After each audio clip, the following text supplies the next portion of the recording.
They were everywhere in the desert, the soldier's most trusted tool, the war's most unpretentious hardware hero.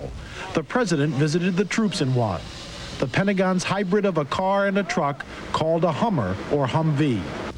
During the battle for Khafji, 2 Humvees with flat tires and mechanical problems from shrapnel saved 7 Marines.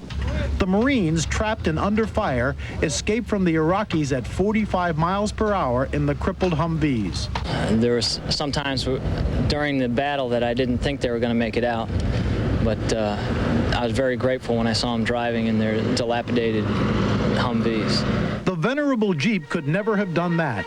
In fact, the Jeep, which was as much a symbol of the American GI as World War II's Willie and Joe, was notoriously unsafe and poorly built.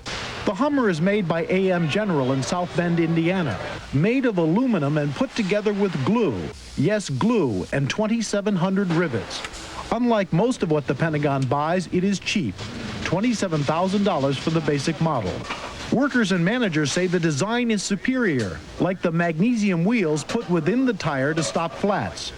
Laura Wolfram, a mother of 2, is one of 855 UAW workers who handmade the 80,000 Hummers that the Pentagon bought over the past 6 years. They had Hummers all over Saudi Arabia, and my kids just thought it was great that their mother made a vehicle that was in a war.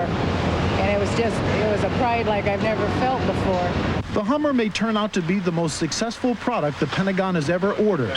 Soon, AM General will offer what the GI drives to the public. They wouldn't want a new hood, a different styled body. They want the Hummer. The Hummer is the Hummer. Ugly. It's an ugly car. Grows on you. Muscle car. Kind of like Arnold Schwarzenegger. It drives better than anything else. It looks more rugged. It looks ballsy. It looks wonderful. It is so great when you sit in this car. You feel again like in the old days when you sat in a Jeep. Schwarzenegger, one of Hollywood's biggest stars, is also an astute businessman. The Hummer fits his image, and he'll have the first civilian version next month.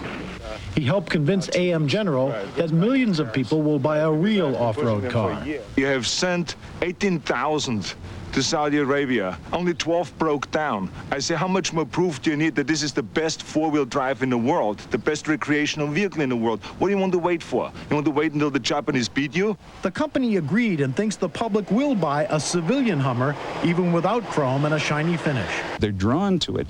And that the essence of that is that it is so sublimely functional. There isn't anything about it that's just cosmetic doo-doo. And this Hummer goes on the open market sometime next year. The same ugly design with a few more creature comforts and safety features.